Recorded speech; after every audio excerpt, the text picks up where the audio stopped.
Canadiens ont choisi dans ces dernières élections. Nous allons faire l'assermentation du Conseil des ministres au mois d'octobre et nous allons ramener le Parlement à cet automne. Les dates exactes seront à finaliser dans les semaines à venir. I chose to make my first announcement a week after the election here at a vaccine clinic to emphasize that of all the different priorities we continue to have, getting through this COVID-19 crisis remains our very top priority. We're seeing right now in different places across the country significant struggles with this fourth wave, particularly in Alberta, and it looks increasingly like Saskatchewan as well. Our hearts go out to all folks who are dealing with extremely difficult situations because of this pandemic, because of this fourth wave.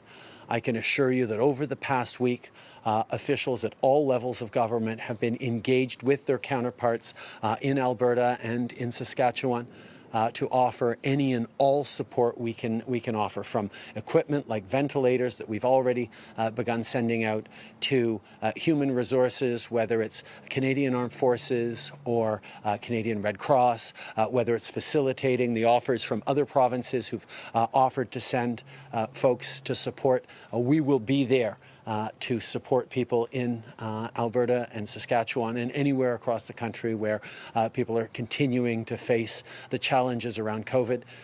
But of course, the way through this pandemic, everyone knows, is to ensure that as many people as possible get vaccinated. We're up over 80% of eligible Canadians having received both doses of a COVID-19 vaccine, which is great news, but there is more to do.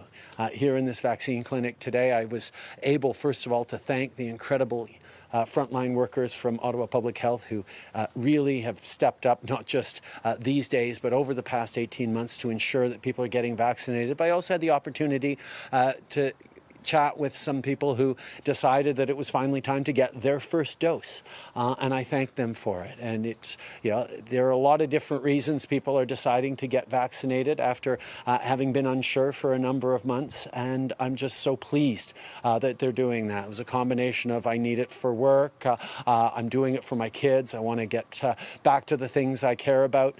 These are all good reasons, and we need people who still haven't been vaccinated to choose to get vaccinated. We have, as of a few months ago, received enough vaccines for everyone who's eligible in this country.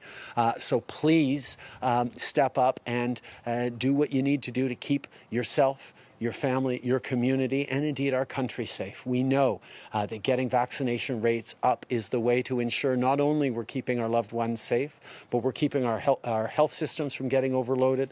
We're keeping away from having to do further lockdowns in our communities, and we're allowing our economy and normal life to get back as quickly as possible. La grande priorité demeure la vaccination pour tout le monde. C'est pour ça que je suis ici aujourd'hui à une clinique de vaccination ici à Ottawa pour encourager les gens de continuer de se faire vacciner et pour remercier ceux qui travaillent sur ces programmes de vaccination depuis des mois et rappeler aux gens que c'est avec la vaccination qu'on va passer à travers.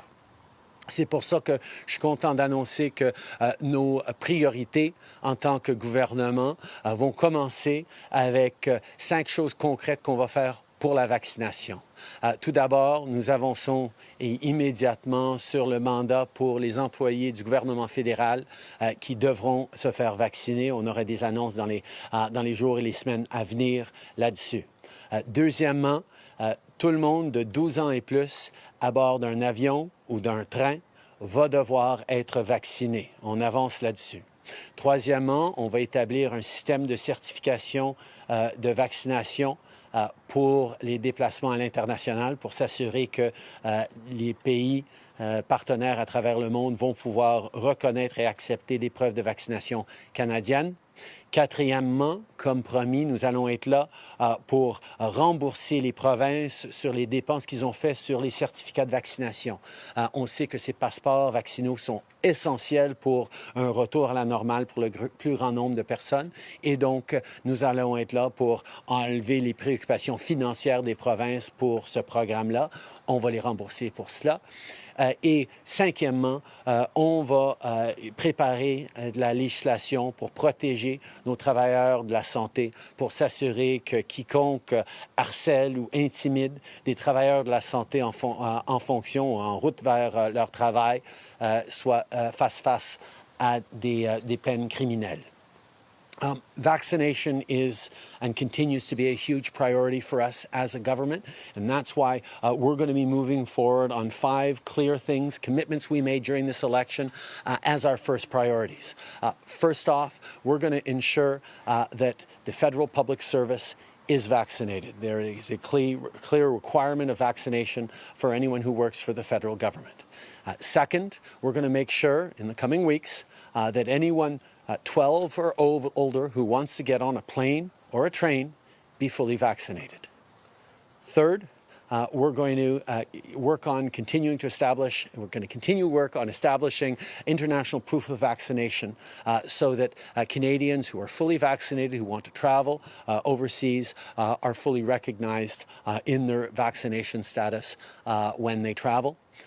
Fourth, we're going to foot the bill for provinces and territories who have moved forward on proof of vaccination certificates or vaccine passports, because we know that encouraging people to get vaccinated and protecting those who have gotten vaccinated is the key way through this pandemic and out of it. And fifth, we're going to keep good on our word to protect our frontline health workers who have stepped up for us these past many months, and ensure that anyone who harasses or intimidates them is faced with criminal sanctions. That's a commitment we made during this campaign, and it's something that Canadians want to see.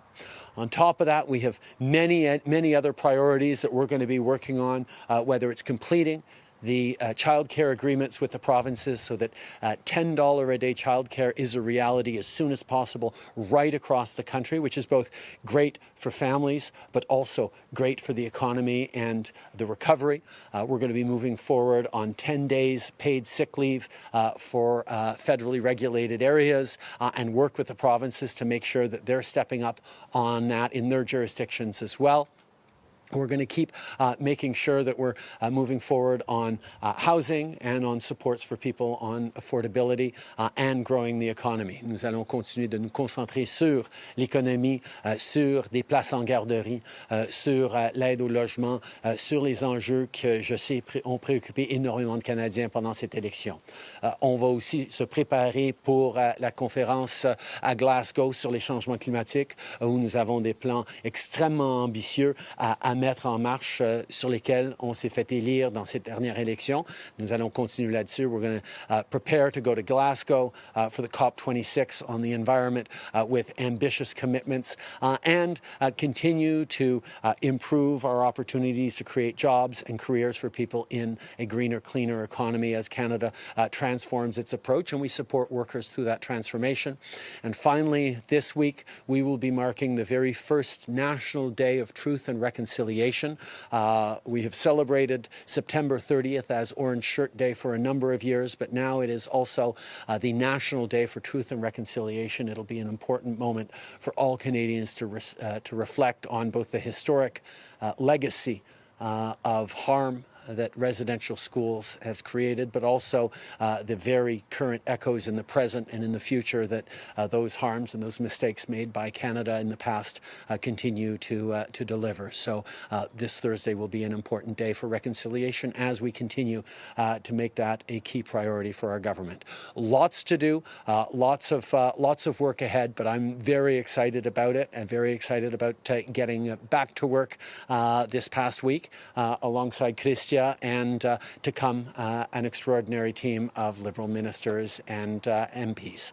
Merci beaucoup. Je suis content de prendre vos questions maintenant. Merci beaucoup, Monsieur le Premier ministre. On va commencer la période de questions avec David Concrete from CBC News. Hi, Prime Minister. The cabinet that you'll be swearing in October, you have a net loss of 4 women cabinet ministers after this election. 3 were defeated and Catherine McKenna didn't seek re-election. Are you still committed to a gender equal cabinet, and would you drop men to make that happen or grow the size of your cabinet to allow for the new math?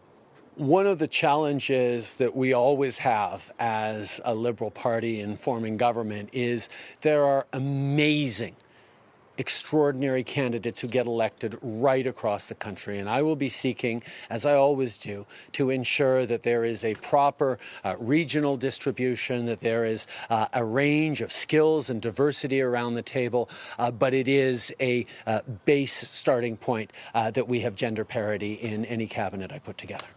Prochaine question. Bonjour, M. Trudeau, Christian Noël de Radio-Canada. Maintenant que les Michaels sont au pays, plusieurs disent que c'est le temps de durcir le ton sur la Chine. Si on regarde Huawei, tous nos alliés l'ont banni, sauf nous. Je ne peux pas croire qu'il y a encore des études à faire au Canada sur la question. Allez-vous prendre vos responsabilités, nous dire à quel moment vous allez bannir Huawei ou prendre une décision à ce sujet-là? Bien, tout d'abord, effectivement, c'est une très, très bonne nouvelle de revoir Michael Kovrig et Michael Spavor au Canada.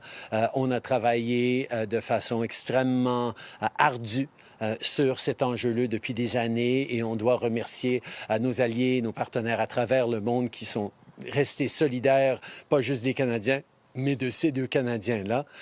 Évidemment, on a maintenant des réflexions à faire par rapport à nos relations avec la Chine et avec le monde, y compris la question sur Huawei. Et on va prendre la décision en bonne et due forme pendant qu'on est en train de travailler sur le plan pour le prochain mandat. Okay. Obviously, it's very good news that the Michaels have been returned to Canada, and I want to thank all the incredible public servants and diplomats and officials who worked unbelievably hard to get to this moment, as well as thanking our partners and allies around the world who stood strongly in solidarity with Canada and specifically with these two Canadians. Obviously, as we develop our plan for governing, as we pull together our positioning, this will have an impact, and we look forward to sharing a decision on many different issues, including on telecommunications and Huawei in the coming weeks. Next question. Prime Minister, you spoke about all the work that went into freeing the two Michaels, the personal gratification you felt in meeting them in real life. So why was the government successful in freeing the two Michaels, yet unsuccessful in the case of Hussein Shalil, the Uyghur human rights activist who's been detained in China for about 15 years?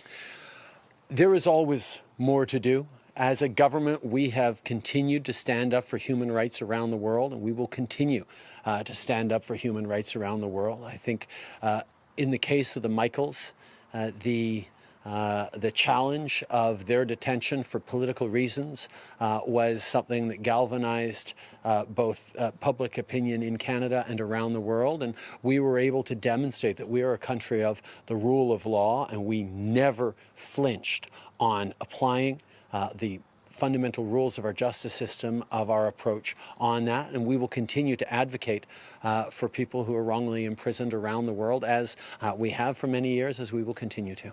Prochaine question. Bonjour, Raymond Filion de TVA. Je voudrais revenir sur le résultat de l'élection. Un autre gouvernement minoritaire, parlement presque identique à celui que vous avez fait dissoudre au mois d'août. Bien, les Canadiens regardent ça et se disent que ça a été une perte de temps et un gaspillage de 615 millions de dollars. Est-ce que vous regrettez, M. Trudeau?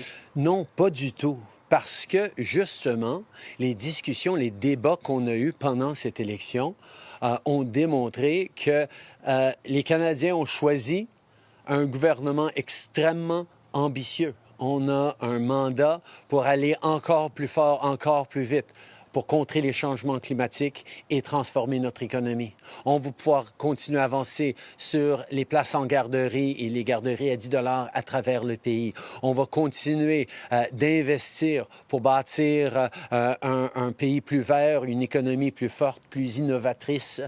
On a démontré notre engagement par rapport à la réconciliation d'en faire encore plus. Et à dire la vérité, j'ai vraiment hâte d'entreprendre toute l'ambition dont les Canadiens nous ont fait part pendant cette élection pour aller encore plus vite, encore plus loin sur les grandes priorités des Canadiens. I think it is very clear from the debates during this election and from the mandate given by Canadians that we get to move even stronger, even faster on the big things that Canadians really want. This election mattered, and the choice Canadians made to go even further and even faster on the fight against climate change, to go even stronger on reconciliation, including on economic reconciliation and creating opportunities for Indigenous peoples across this country, even as we deliver on things like drinking water and new schools, even as we move forward more ambitiously to support families with things like $10 a day childcare across the country. We're also going to be investing in the economy. I'm really excited about all the things that we're going to get to do as a parliament and as a government in the coming years. And I think Canadians see that this election was really important, not just for how we finish with COVID and the vaccination commitments that we've made, including today, but how we're going to build back a stronger future for everyone, which is the work we're going to get doing. Next question. With the Globe and Mail. Prime Minister, do you intend to make any changes to the senior ranks of your office, particularly for the people who recommended that you call the election? What we saw during this election was really big issues debated by Canadians, very different perspectives on how to move the country forward. And the decision Canadians ended up making sees us in government able to deliver on exactly those commitments around climate change, around supporting families, around affordability, around growing the economy, around reconciliation. I'm excited about doing that. And of course, as we renew our team to move forward, whether it's around cabinet or around staff. There are a lot of great people coming on board. There are a lot of great people going to be continuing that work. Prochaine question. Boris Pro du Devoir. Monsieur Trudeau, je note que vous n'avez pas noté de date de retour au Parlement et, de manière plus générale, les électeurs vous ont donné un mandat minoritaire. Est-ce que ça change quelque chose dans votre façon de gouverner si on ne veut pas se retrouver en élection très bientôt? Je pense que c'est très, très clair que les Canadiens ne s'attendent pas à se retrouver en élection bientôt. Nous avons vu que la grande majorité des Canadiens sont en faveur de plus d'actions pour contrer les changements climatiques, de plus d'efforts pour assurer que le coût de la vie soit abordable, de lutter contre la crise du logement, d'aider avec des places en garderie, de continuer nos ambitions sur la réconciliation. Et nous allons travailler ensemble avec d'autres partenaires dans la Chambre pour livrer, parce que je sais qu'il n'y a pas un politicien à Ottawa qui pense que les Canadiens voudraient des élections bientôt. Donc, nous allons travailler ensemble et nous allons livrer pour les Canadiens. Next question. Althea Raj, the Toronto Star. You did not win as many votes as Mr. O'Toole. This is now the second election where another political party actually wins more votes than you. You've spoken about reaching out to my colleague in French about the other opposition parties who are ideologically aligned with you. But is there a message that you have taken from this last election on the fact that more people voted for Erin O'Toole and perhaps the fact that 800,000 Canadians voted for the PPC? And how might that change the way you govern? I think one of the fundamental responsibilities of any Canadian Prime Minister is to make sure that all Canadians are seeing themselves in not just Parliament, but in the government and the positions that we put forward. As after any election, a Prime Minister and a government needs to think about the people who voted for them, but also about people who didn't vote for them, and make sure that in the decisions we're taking, we are delivering for all of them. I was pleased that after this election, we now have representation again in the prairies in Alberta. We're going to continue the important work of reaching out to people right across the country, of trusting in science and ensuring that people are trusting in their institutions as well. There is work to do. Certainly we saw the kinds of polarization that was rearing its ugly head during this election. There are many things we're going to need to do to make sure that we are standing strong for our values, for our principles, for what is right, while ensuring that helps bring people along in the right direction as well. Prochaine question. Bonjour, Monsieur Trudeau. J'aimerais vous entendre sur les transferts en santé. Je voulais savoir, est-ce que vous vous engagez à rencontrer les premiers ministres des provinces et des territoires avant la fin de l'année? Et qu'est-ce que vous allez leur offrir? Qu'est-ce que vous allez mettre sur la table? Est-ce que ce sera le 25 milliards de dollars avec conditions? On a effectivement, on s'est commis à 25 milliards de dollars de plus en aide pour les systèmes de santé à travers le pays.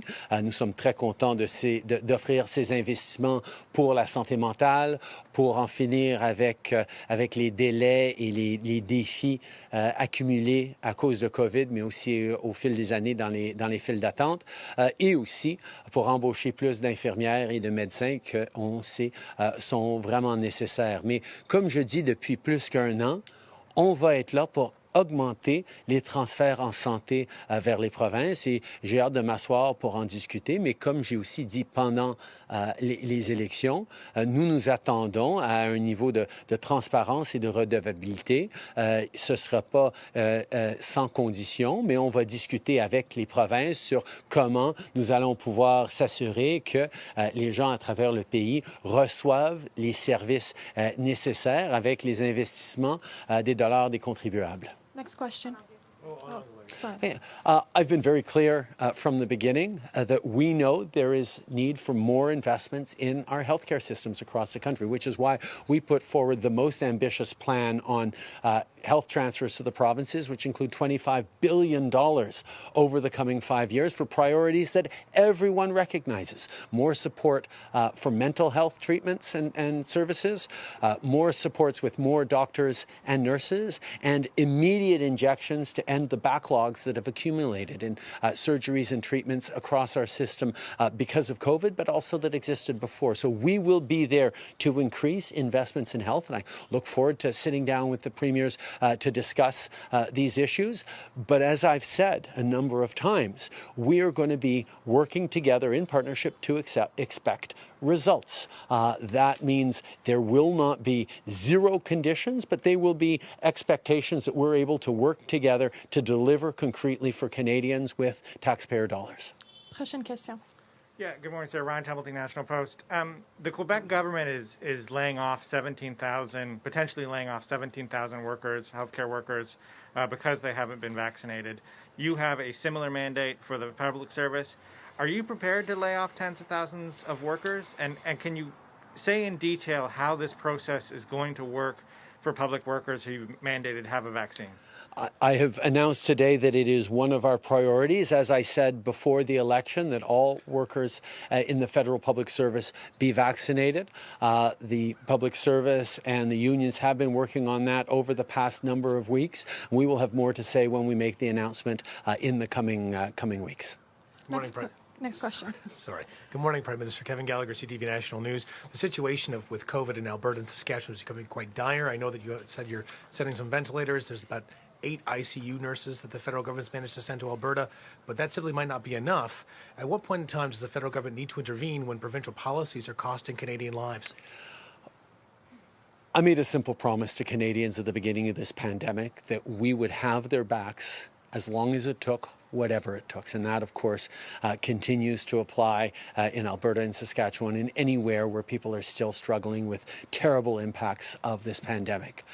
Like I said, our officials at multiple levels have been reaching out to Alberta and to Saskatchewan to offer any and all help, from Canadian Red Cross to military to extra equipment to airlifting in nurses and doctors from other jurisdictions who've offered. We are there to support people going through an extremely difficult time in Alberta and perhaps in Saskatchewan as we see things increase there. That's why I've asked my office to reach out directly to the Premier's offices, and I hope to be speaking with Premier Kenney tomorrow and Premier Moe soon as well, to again reiterate our commitment to being there to support the people of Alberta and Saskatchewan who are facing an extraordinarily difficult, heartbreaking situation right now. Next question. David Aiken, Global News. Good afternoon, Prime Minister. Coming back to Huawei, I wonder if you could just give us one good reason to the many Canadians who are confused. Why would we allow them in the country? As I think Christiane said, our allies have said no to Huawei. Give us one good reason why they're still being considered. We have actually seen that many Canadian telecommunications companies, if not all of them, have started to remove Huawei from their networks and are moving forward in ways that doesn't involve them as a company. We continue to weigh and look at the different options, but we will be no doubt making announcements in the coming weeks. Next question. Campbell Clark, The Globe and Mail. Prime Minister, you campaigned extensively on stronger vaccine mandates. You even proposed in your platform legislation that would protect employers that want to impose vaccine restrictions. A lot of those companies, or at least some of those companies, would like to see provincial governments do that. You've talked about the problems in Alberta and Saskatchewan. So do you think the premiers are doing enough to impose vaccine mandates? And do you think there's a point at which the federal government, which has a constitutional responsibility for peace, order, and government, steps in and says, we have to do this? Campbell, I've been asked variations of that question from the very beginning of the pandemic, when provincial governments made various decisions that were different one to the other. I was regularly asked, do I approve of this measure? Do I approve of that measure? And I think what Canadians want to see every step of the way is everyone working together and being strong on this. For example, on the vaccine certification, proof of vaccine passports, the federal government isn't there to impose on provincial governments what they have to do, what they need to do, but we've removed one of the big barriers and saying, we'll foot the bill for it as you want to move forward. And that has encouraged many provinces to move forward with proof of vaccine certifications. I think this federation works best when we're all working together. And I think, quite frankly, voters, both at the federal level and provincial level, are able to make their own decisions as to whether their leaders have been up to the challenge of keeping them safe or not. But as a federal government, we will continue to unequivocally be there with all the tools at our disposal to stand up for people who need help during this pandemic. That's part of what we've done. And indeed, as Christia can remind you, when we designed supports for businesses and individuals, if Alberta were to choose to take further steps and go into a lockdown, federal supports for businesses, for individuals, would kick back in, and we'd make sure that we were there to support people. So we're making it easy for provinces to follow the best public health guidance that they possibly have. That's the role Canadians want to see from their federal government, not picking fights, pointing fingers and laying blame. Prochaine question. À propos de la vaccination obligatoire pour les fonctionnaires fédéraux, par exemple, comment ça va fonctionner tout ça? Est-ce qu'ils devront montrer une preuve vaccinale ou leur parole, ce sera suffisant? Et ceux qui refusent, est-ce qu'ils seront en congé sans solde? Est-ce qu'ils vont perdre leur emploi? Vous n'avez jamais été clair en campagne là-dessus. Pouvez-vous nous préciser ça, s'il vous plaît? Je peux vous dire que c'est des très bonnes questions sur lesquelles on est en train de travailler, sur lesquelles la fonction publique et les syndicats ont travaillé depuis plusieurs semaines, justement parce qu'ils savaient que ça s'en venait. Et on va avoir une annonce à faire dans les jours ou la semaine à venir qui va clarifier tous ces éléments-là. Mais on s'attend à ce que ce soit ce qu'on dise, que ceux qui travaillent pour la fonction publique fédérale devront être vaccinés. Rebonjour. Est-ce que vous comptez gouverner pendant 4 ans sans déclencher des élections? J'espère. Certainement que les Canadiens ont donné des indications qu'ils voulaient un gouvernement qui travaillait sur les grands enjeux en partenariat avec d'autres et c'est exactement ce que nous allons faire. My intention is to continue to deliver to Canadians the ambitious mandate that they voted us in on, to work with other parties to make sure we're delivering on things that matter to Canadians, from the biggest things like the fight against climate change and ending COVID, to smaller but key things for a number of people like the banning of conversion therapy, which is something that many parliamentarians on our side of the House feel very strongly about and is a commitment that will move forward. But I am intending to govern as long as Parliament gives us confidence to do so. Prochaine question. Colton Pearl, CTV News. Children are one of the most at-risk populations in the entire country for COVID-19. The U.S. FDA is now reviewing Pfizer data for children aged 5 to 11. When will Canadian parents be able to protect their children? We are as well ensuring that all our public health officials, that Health Canada, that the Immunization Task Force is reviewing the data that comes in. We know it is a pressing need to get kids from 5 to 11 vaccinated, and we're going to make sure that it is safe and effective. But I know I'm one of those parents of a 7-year-old who wants his kids to get vaccinated as quickly as possible, and that's certainly what we're looking for. But science and rigorous analysis will, as it always has, guide our decisions on that. Prochaine question. Monsieur Trudeau, en 2019, vous avez dit prendre acte du fait que les Canadiens vous ont donné une minorité. En 2021, aux questions juste maintenant, vous n'avez pas mentionné de changement dans votre façon de gouverner. Vous dites par contre que vous voulez rester 4 ans. Êtes-vous capable de nommer une seule chose qui va changer dans votre 3e mandat? On va continuer de travailler, de vouloir travailler avec les autres partis, comme on l'a fait. Et j'ai bien hâte de pouvoir livrer justement sur ces plans ambitieux que nous avions présentés aux Canadiens, qui sont alignés effectivement avec beaucoup des priorités d'autres partis, que ce soit sur les changements climatiques, sur la réconciliation. Les Canadiens s'attendent très clairement à ce que notre Parlement travaille ensemble de façon collaborative. C'est exactement ce qu'on va faire. Prochaine question. You've said that mandatory vaccinations for travel is a priority for your government, but as you know, people are already booking tickets months in advance. So what details and concrete advice can you give them so that they're not caught unawares when it's time for their flights and their train rides? If you want to or are planning on getting on a plane or a train in the coming weeks or months, make sure that you and all members of your family over 12 years old have gotten vaccinated and are getting your second shot if you haven't already, because you will not be able to travel on a plane or a train in Canada if you are not fully vaccinated. J'ai été très clair là-dessus depuis des semaines et des semaines que nous allons exiger que quiconque embarque dans un avion ou dans un train au Canada soient pleinement vaccinés. Alors, si les gens ont fait des plans pour aller en vacances ou pour aller voir leurs proches de l'autre côté du pays dans plusieurs semaines, ils doivent s'assurer qu'ils soient pleinement vaccinés. Prochaine question. Sir, you've said several times this morning in the press conference that you feel Canadians give you a mandate to work harder on climate change, on a lot of your priorities, but they returned you in a minority government again. More of them voted for the Conservative leader again. I'm wondering why you feel you have a strengthened mandate when you're coming back with basically the same number of seats. Because the discussions that we had during this election campaign were significant on very big things. We put forward a plan to go even faster and harder and deeper on fighting against climate change, to do even more on reconciliation, to do even more on supporting families, whether it's seniors or young families with childcare or countering the housing crisis. And Canadians were very clear that they want those progressive, big, bold ideas to be delivered by their parliament and by their government, and that's exactly what we're going to work on. Next question. I'd like to go back to vaccine hesitancy. So far, the language coming from your government and your party has been about mandating vaccines or denying access to workspaces or extracurricular activities. But is there a plan to help convince people who are hesitant to get vaxxed to get vaxxed as opposed to just denying them access to life?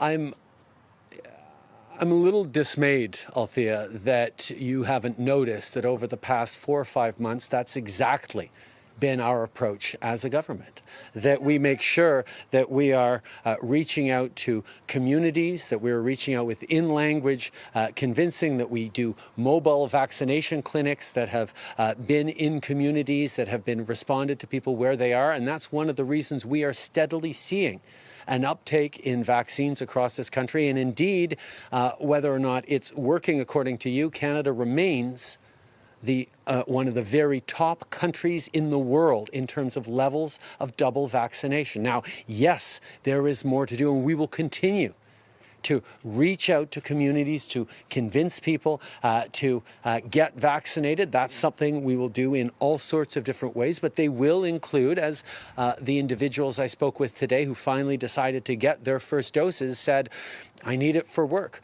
My kids finally convinced me to do it. I want to travel again. These kinds of things are also part of the package, and that's what we will work in all these different ways to make sure that as many Canadians as possible are kept safe, because it is through getting as many people vaccinated as possible that we get not only Canadians to be safe, but we prevent further lockdowns, like we're seeing right now, the potential of in Alberta, that we allow our economy to come back stronger and quicker. We'll take one last question. Marika Walsh with the Globe and Mail. Prime Minister, you called the election in the middle of a pandemic. You crisscrossed the country traveling. You were unable to grow your number of votes. Voter turnout was lower. You returned to the same parliament. Why are you staying on as leader? I think Canadians were very clear that on going stronger on the fight against climate change, on continuing to make sure that life is more affordable for Canadians with an ambitious plan on housing, with an ambitious plan to fight climate change, with an ambitious plan on reconciliations. Those were the things that Canadians made clear choices by voting for progressive parties in this election. Even with all the very clear choices on offer for Canadians, they returned to Parliament with a mandate to do big, ambitious, progressive things for Canadians, and I can't wait to get into it. Thank you. This is